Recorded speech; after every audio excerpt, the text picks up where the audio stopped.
Well, hello and welcome back to Statics Engineering 211, and I wanted to start a new subject today, that of the centroid, or some people might say center of mass, or center of weight, or center of volume, or center of area, depending on the situation that we're looking at. We'll talk about all of those and some more. Before we get too involved in the math of it, and most of what we're going to do today is just math. We'll set up the equations, then when we come back next time we'll actually work on some problems, but we'll have to get through these equations first. Before we get into those equations, we might talk about how you could do this experimentally.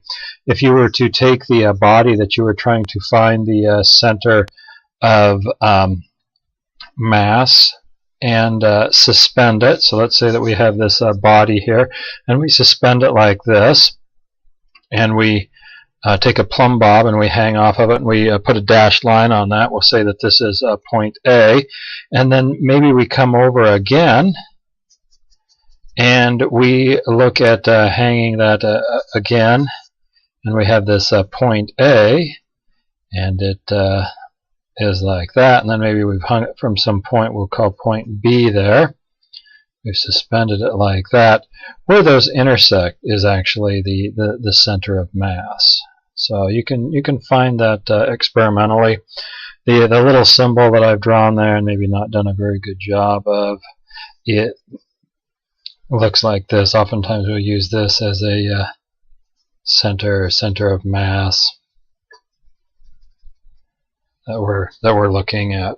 Well, let's get started with that. If I were to look at this, I'm going to go to a coordinate system. So I'll talk about the x direction and the y direction and the z direction. Not that it matters, but that is a right-hand coordinate system. And I could talk about this body here. Let's say that I have some body. And we could talk about the mass center on this thing. So say that we knew where the mass center was there, and we would look at the weight acting down on that, and that might go to some point out here like this. We could say that this would be x bar, the distance on along the x-axis. We could talk about y bar,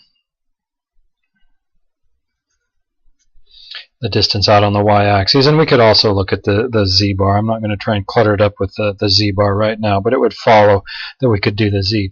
Now if we look at a little differential element here, so instead of talking about the mass center g and the total weight, I talk about the weight of this, which I'll call dw, okay, and that would be located, we could talk about some position here, maybe we'll call this x, and some position y. So I won't put the bars over those.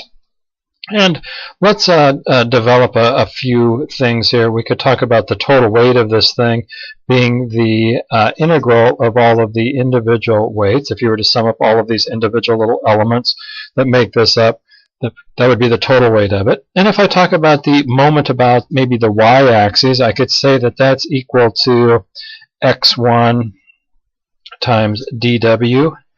So if I look at a differential element and I have one distance, if I go and look at a different differential element, I could talk about the moment about the y-axis. This is 1, this would be 2, would be equal to x2 times dw, the weight of that, and so on. Now, if I come to an end on this, I could really say that the total moment about the y-axis would be equal to the integral of x times dw, and we know that this is also equal to the weight times x bar for the entire thing. It should be equal to the moment due to this entire thing, so I could say that this is also equal to the weight times x bar. So looking then at this, I could say that x bar is equal to the integral of x dw divided by w. Okay, so that's the center of weight, if you will. Maybe I'll move to the next page and try and sum that up. So center of weight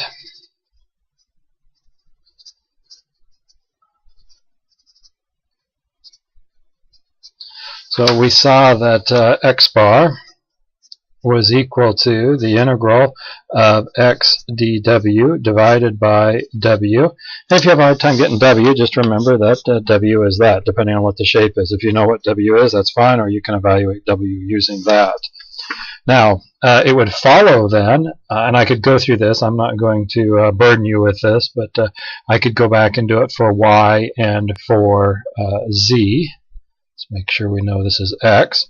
So for y, I could say that I have the integral of y dw over w.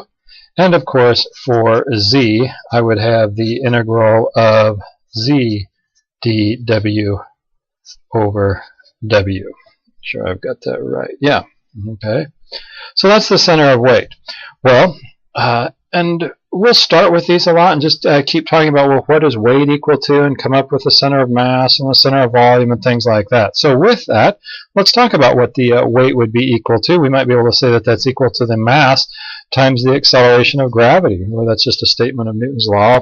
Second law, we've seen that before. Force is equal to mass times the acceleration. And likewise, we could say that dw would be equal to g times dm, would follow from that. So with that, I could say that, why don't I do this? We'll say, so if I do this, if I put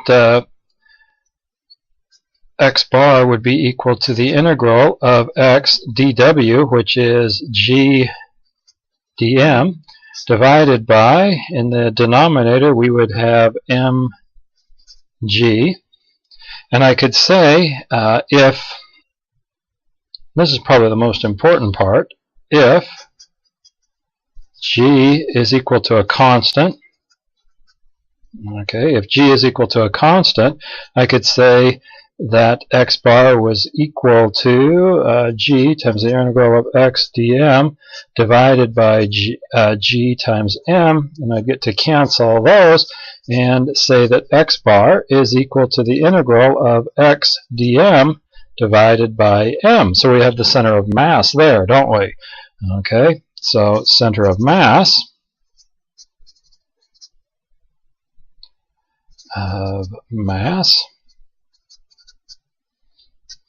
the center of mass is to say that x bar, I'll just repeat that, x bar is equal to the integral of x dm over m, that y bar is equal to the integral of y dm over m, and that z bar, oops, I don't need an equals there, I need a comma, that z bar is equal to the integral of z dm divided by m.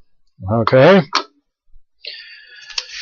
So x dm over m, y dm over m, and z dm over m. And the requirement on this is that g is equal to a constant. Now, most of the time we think that that's probably okay, right? If you go up to the top of Mount Everest, G is probably going to be a little different than if you go over the Marianas Trench out in the ocean and whatnot. But for most of the time, when we're designing dump trucks and grain silos and things like that, G being constant is probably pretty good assumption. If for some reason G is not constant, then you would go back to this one. Where you're going to end up in problems if you look at something very, very large that gets a significant distance from the Earth, and then G is going to change. So unless you're going to make some artificial satellite or star or something like that, you're probably going to be in pretty good shape. Going back to this one, of course, I mean, our physics friends here with our experimental work would argue that the acceleration of gravity for this point here might be significantly different than that point there because distance from the Earth's center.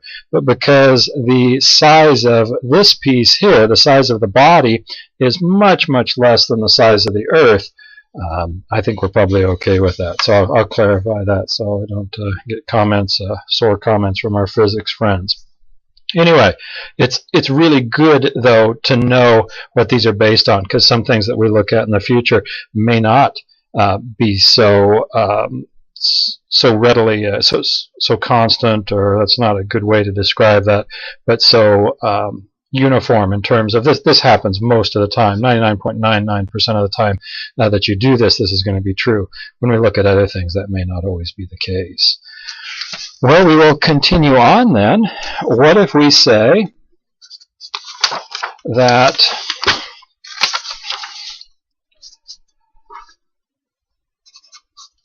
what if we look at dm being equal to rho dv, and also that m is equal to rho times v?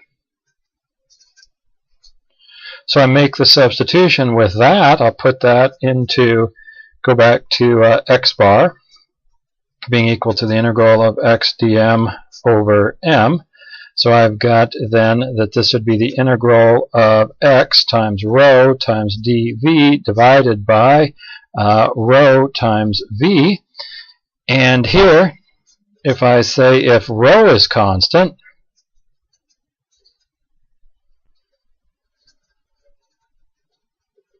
if the density is constant, I could say then that this would be equal to rho times the integral of x dv over rho v, and I get to cancel that, and we would say the integral of x dv over v. Okay, so with that I get the center of volume. The center of volume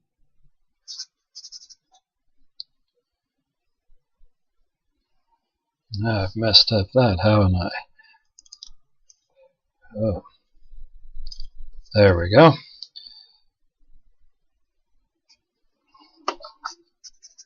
So the center of volume. So with the center of volume, I could say then that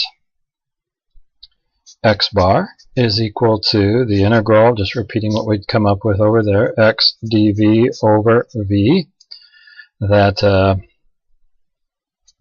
y bar is equal to the integral of y dv over v, and that z bar is equal to the integral of z dv over v. And of course, you know that v, you could get that v is equal to the integral of dv, adding up all of those little elements if you want to. Okay. Well, what's the requirement for this? Well, the requirement is that rho is constant, and where did this come from? This came from our center of mass, which if rho is constant and g is constant, isn't it? Okay. So both those have to be constant. G being constant is probably not that big a deal. Rho being constant, something like steel is probably going to have a fairly constant density. If we look at something like wood with knots and grain variations, it could make a big difference. For a lot of things we do, it's probably not that big a difference, but for some things it might. You look at Swiss cheese, probably going to have a different density. Go back to steel, and if we have a temperature profile across it, a lot of different temperatures, the density could change some. So depending on how good an answer that you need, this may be important. And again, I don't know that the important thing is remembering these equations. Probably remembering what you had to give up to get these equations might be more important. Well, let me double check that there.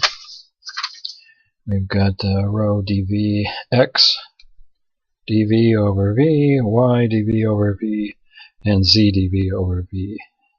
Yeah, good. So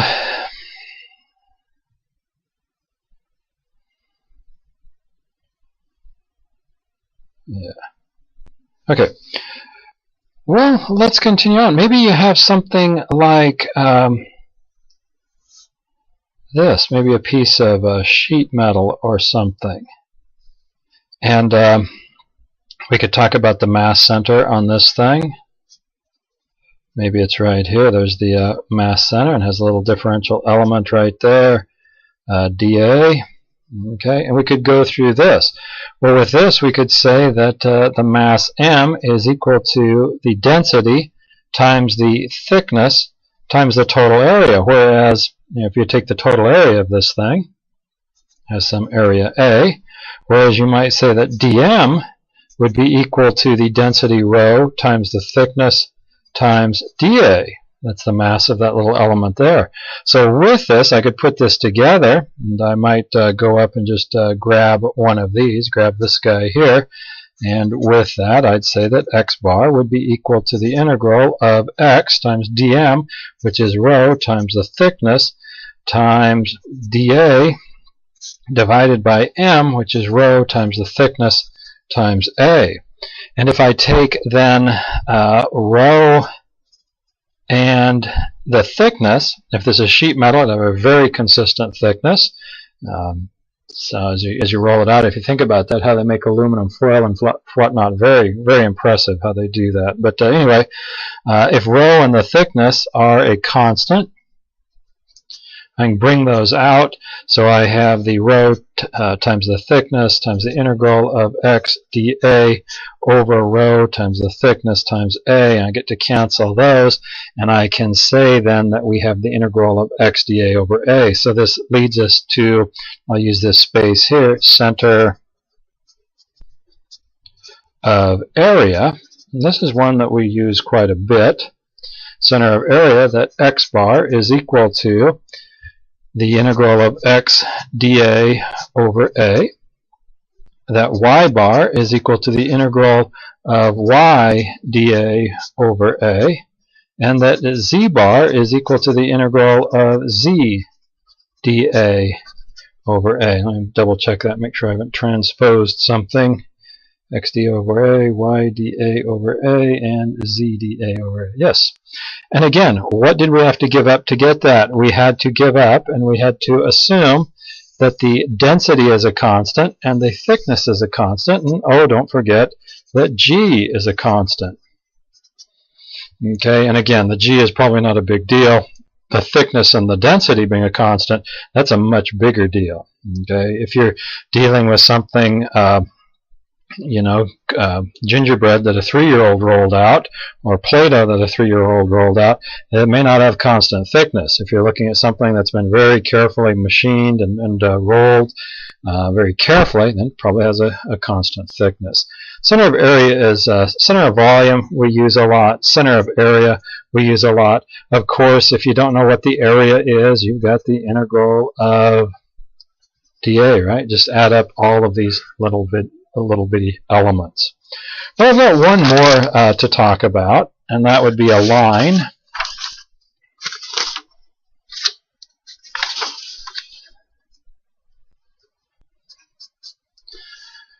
So with this one, if I look at a line, maybe I have something that looks like this. You could imagine a piece of wire like that. And this is a good example, and of course this could happen with the center of area too, but on this example we can see it. Sometimes the centroid is not even on the body itself. Okay, there's no requirement that the centroid have to be on the body. You could imagine lots of cases where the centroid isn't necessarily on the body. And if we look at this, this is going to have some cross-sectional area A. That's probably going to be a constant. And we could talk about the DL. So let's talk about a DL on this. And we could have some length L.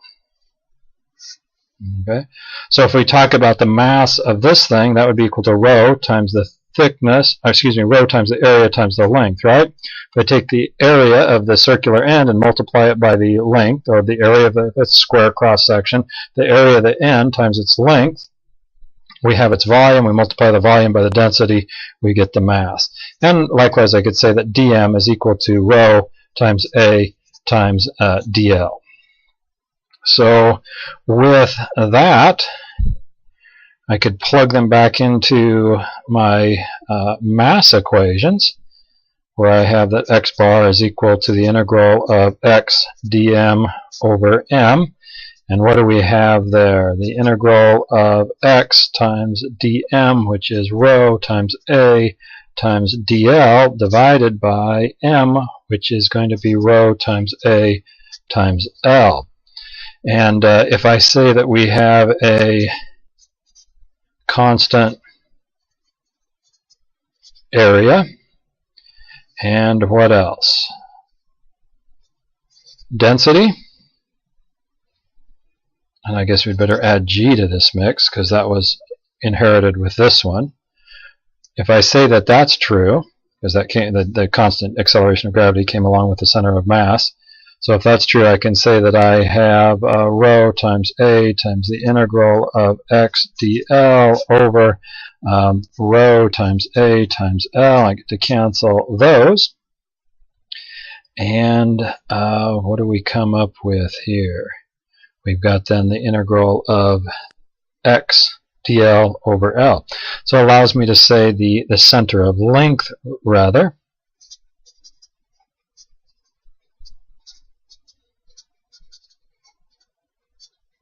Okay, now maybe put that in quotes. We have to think about that maybe a little differently. We wouldn't want to say that it would just be at the center. If this has some shape like this, we have to be way more careful of that. So the center of length is going to net us the equations x bar is equal to the integral of x dl over L.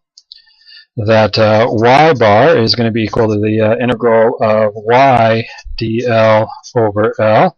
And that z bar is going to be equal to the integral of z dl over L. Let me double check that, make sure I didn't transpose anything. X dl over L, y dl over L, and z dl over L. And of course, this L could be equal to the integral, oops,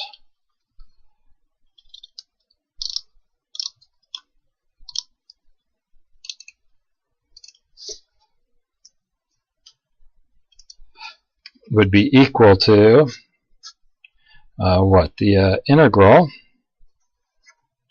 of dl. So we could just add up all of those individual elements if you wanted to.